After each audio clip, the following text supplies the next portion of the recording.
It's a rough one now because she was running Abu Ghraib in the back of her show. She's out there dancing with Kristen Bell, and in the back, there's people that are getting up on the rack. It was very remarkable how Ellen fell from grace at the pinnacle of the entertainment industry.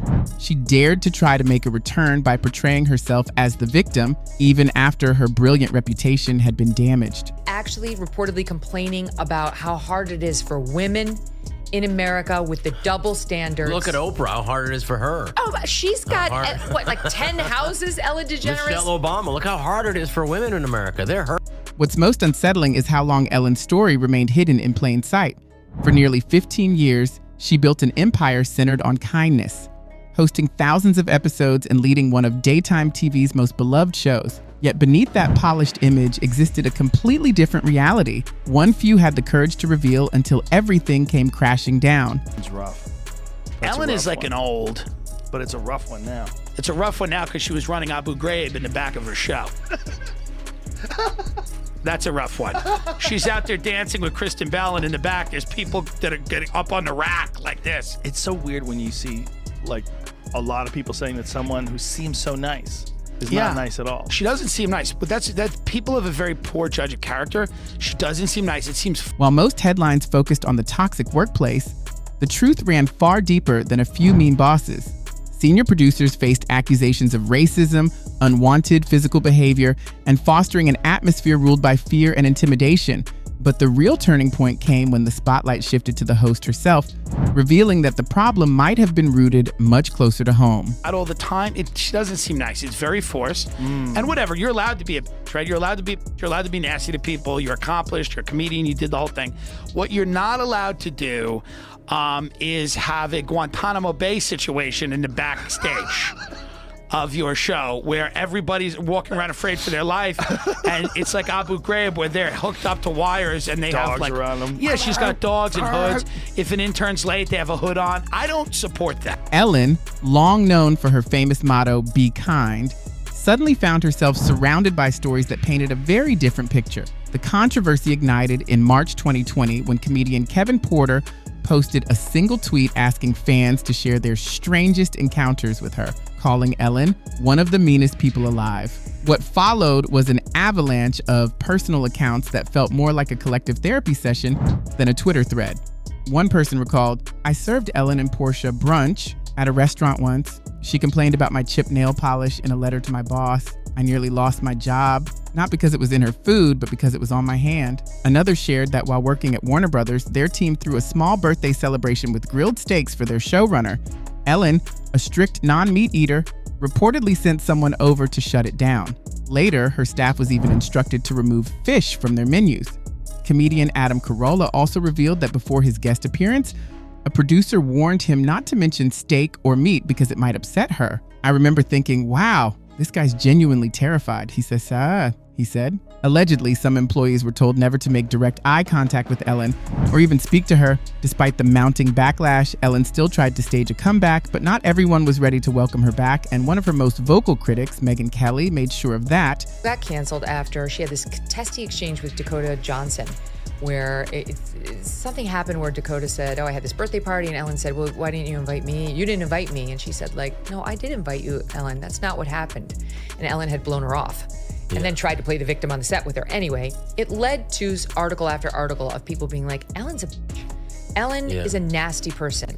And all these staffers started to come out, not for nothing, but I know a guy, I know him very well, whose sister worked for her, who said, "You were not allowed to make eye contact with Ellen in the halls of that show. If you saw her, this is not a nice person." At the very least, Ellen's finances remain secure, but her attempts to rewrite the narrative through her Netflix special were something else entirely. She tried hard to reshape public perception, though it came across to many as pure gaslighting. Since Netflix often restricts content sharing, clips can't be shown here. But her follow-up Q&A spoke volumes. Ellen admitted, "I absolutely hated how the show ended. I truly loved that show, but I couldn't stand the idea that this was how people would remember me." Now, she's coming back. She's got a Netflix special. That's the right response. Yeah. She's got a Netflix special. And here's the capper. On the promo, and apparently there's now articles out about from people who have seen the preview, she plays the victim. And she says, for me, and she actually has the nerve to say that she was run out of Hollywood. This person with she has with $100 million in her pocket. $450 million, according to Forbes. That's a low F. He noticed that Ellen was more upset about how people learned about it than she was about how people were treated. For this selective sadness, a return seems unauthentic. Ultimately, image maintenance is more important than growth. Oh, she's out there saying, I was run out of Hollywood. She's actually reportedly complaining about how hard it is for women in America with the double standards. Look at Oprah, how hard it is for her. Oh, she's got, like 10 houses, Ellen DeGeneres? Michelle Obama, look how hard it is for women in America. They're hurting. It's just woe is me. I was run out of Hollywood as she speaks from this grandiose stage on Netflix. Hello, you haven't been canceled if you are doing a Netflix special. She got $20 million for the one before this. I'm sure she's fine. I'm sure she's fine. Fallon, all these people, walk away. You've been famous forever. Walk away. Like, eventually, everybody, they're just going to figure it out. Now, Fallon's on an apology tour because of the blackface. Like, is he? Well, he was. Like, he had to go around and apologize a million times for, like, they're going to find the thing if you don't go away. You gotta have a good run, and then when you have a good run, you step back and you go, okay, I'm still gonna do my thing, but like, I'm not. I mean, there's only a few jobs in entertainment, right? Right. So I think a lot of the cancel culture is probably these motherfuckers want those jobs. They're like, how long is this gonna be dancing? I can dance with Hillary Clinton. I could do the Charleston with Henry Kissinger, whatever the she does out there. The Charleston, is that what She it is? she goes out there, do the Charleston. She's got war criminals. Her and Bush are jumping around. I mean, That's right. She was buddies with Bush. Exactly. Making it in Hollywood is never a quick climb. It's a grueling, years-long struggle filled with rejection, exhaustion, and constant battles with the gatekeepers who decide who rises and who fades. Even after you've made it to the top, the pressure doesn't stop. In fact, it often intensifies.